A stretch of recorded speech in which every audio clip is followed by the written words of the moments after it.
თუ ხართ მეწარმე ფიზიკური პირი და საანგარიშო პერიოდში კალენდარული წელი, მოგენიჭათ ან გაგიუქმდათ მცირე ბიზნესის სტატუსი. ან სტატუსის მინიჭების პერიოდის მიუხედავად საანგარიშო პერიოდის კალენდარული წელი განმავლობაში მიღებული გაქვთ ისეთი ტიპის შემოსავალი, რომელიც იბეგრება ჩვეულებრივი წესით, მაშინ ეს ვიდეო თქვენთვისაა. 2018 წლის 1 ივლისიდან მცირე ბიზნესის სტატუსის მქონე მეწარმე ფიზიკური პირი ამ საქმიანობის ფარგლებში მიღებულ შემოსავალთან დაკავშირებით წარადგენს საშემოსავლო გადასახადის არა ყოველწლიურ, არამედ ყოველთვიურ დეკლარაციას. თუმცა გაითვალისწინეთ, რომ მიუხედავად ამისა, საშემოსავლო გადასახადის წლიური დეკლარაციის წარდგენის ვალდებულება წარმოგეშვება შემდეგ შემთხვევებში.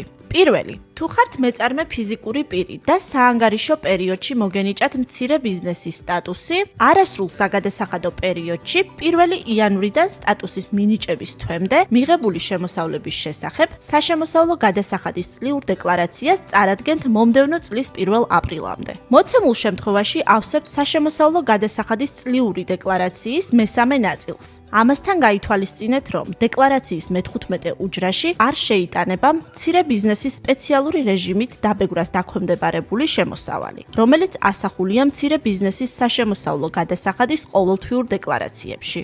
განვიხილოთ მეორე შემთხვევა. თუ ხართ მცირე ბიზნესის სტატუსის მქონე მეწარმე ფიზიკური პირი და საანგარიშო წლის განმავლობაში მიიღეთ ისეთი ტიპის შემოსავალი, რომელიც იბეგრება ჩვეულებრივი წესით, მაგალითად ქონების იჯარით, უძრავი ქონების ქირით გაცემით მიღებული შემოსავალი, ან საქართველოს მთავრობის 2010 წლის 29 დეკემბრის 415 დადგენილების დანართი ნომერი 5-ით გათვალისწინებული სხვა შემოსავლები. ამ ნაწილში მიღებული შემოსავლების შესახებ საშემოსავლო გადასახადის წლიურ დეკლარაციას წარადგენთ მომდევნო წლის 1 აპრილამდე. მოცემულ შემთხვევაში ავსებთ საშემოსავლო გადასახადის წლიური დეკლარაციის მესამე ნაწილს, ან და ამ ტიპის შემოსავლებისთვის განკუთვნილ ნაწილს. განვიხილოთ მესამე შემთხვევა. თუ თქვენ იყავით მიკრობიზნესის სტატუსის მქონე ფიზიკური პირი და საანგარიშო პერიოდში მოგენიჭათ მცირე ბიზნესის სტატუსი, მაშინ თქვენ მიერ მცირე ბიზნესის სტატუსის მინიჭებამდე პერიოდში მიღებული შემოსავლის შესახებ ინფორმაციას ასახავთ საშემოსავლო გადასახადის წლიურ დეკლარაციაში მომდევნო წლის 1 აპრილამდე.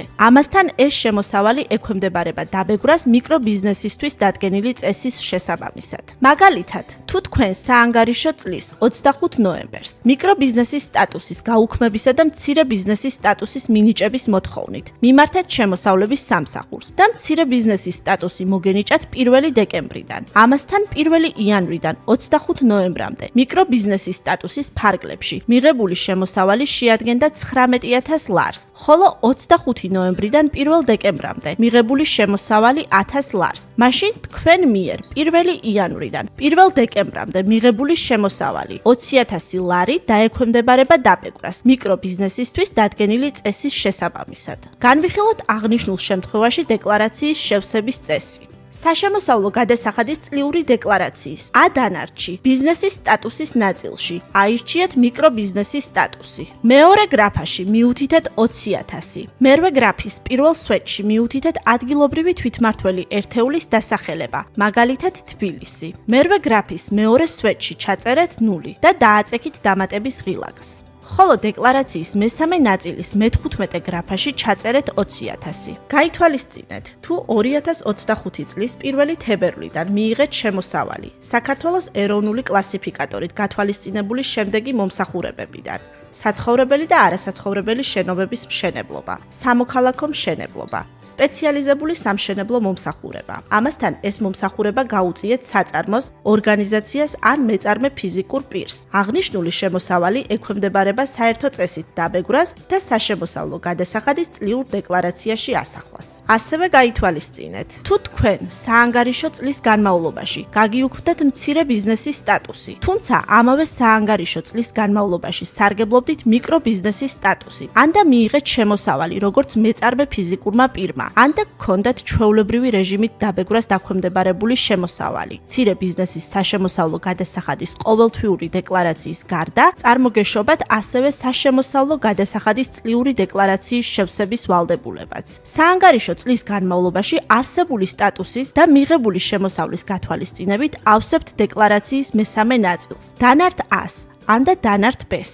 ყველა ზემოაღნიშნულ შემთხვევაში საშემოსავლო გადასახადის წლიურ დეკლარაციას წარადგენთ საანგარიშო პერიოდის მომდევნო წლის 1 აპრილამდე. გაითვალისწინეთ, რომ საშემოსავლო გადასახადის წლიურ დეკლარაციაში არ აისახება მცირე ბიზნესის სპეციალური რეჟიმით დაბეგვრას დაქვემდებარებული შემოსავალი, რომელიც ასახულია მცირე ბიზნესის საშემოსავლო გადასახადის ყოველთვიურ დეკლარაციებში. ასევე გაითვალისწინეთ, რომ თქვენ უფლებამოსილი ხართ ისარგებლოთ საქართველოს საგადასახადო კოდექსის 82 მუხლით დადგენილი საგადასახადო შეღავათებით. ამასთან გახსოვდეთ, თუ აღნიშნული შეღავათი სრულად გაქვთ გამოყენებული ყოველთვიურ დეკლარაციებში, ის აღარ აისახება საშემოსავლო გადასახადის წლიურ დეკლარაციაში. ხოლო თუ შეღავათი ნაწილობრივ გაქვთ გამოყენებული, ან საერთოდ არ გაქვთ გამოყენებული ყოველთვიურ დეკლარაციებში, უფლებამოსილი ხართ საშემოსავლო გადასახადის წლიურ დეკლარაციაში ასახოთ შეღავათის დარჩენილი ოდენობა. აქვე გაცნობებთ, რომ 2024 წლის 1 იანვრიდან შეიცვალა არასამეწარმეო საქმიანობის ფარგლებში ქონების აქტივის მიწოდებისას საშემოსავლო გადასახადის დეკლარირებისა და გადახდის წესი.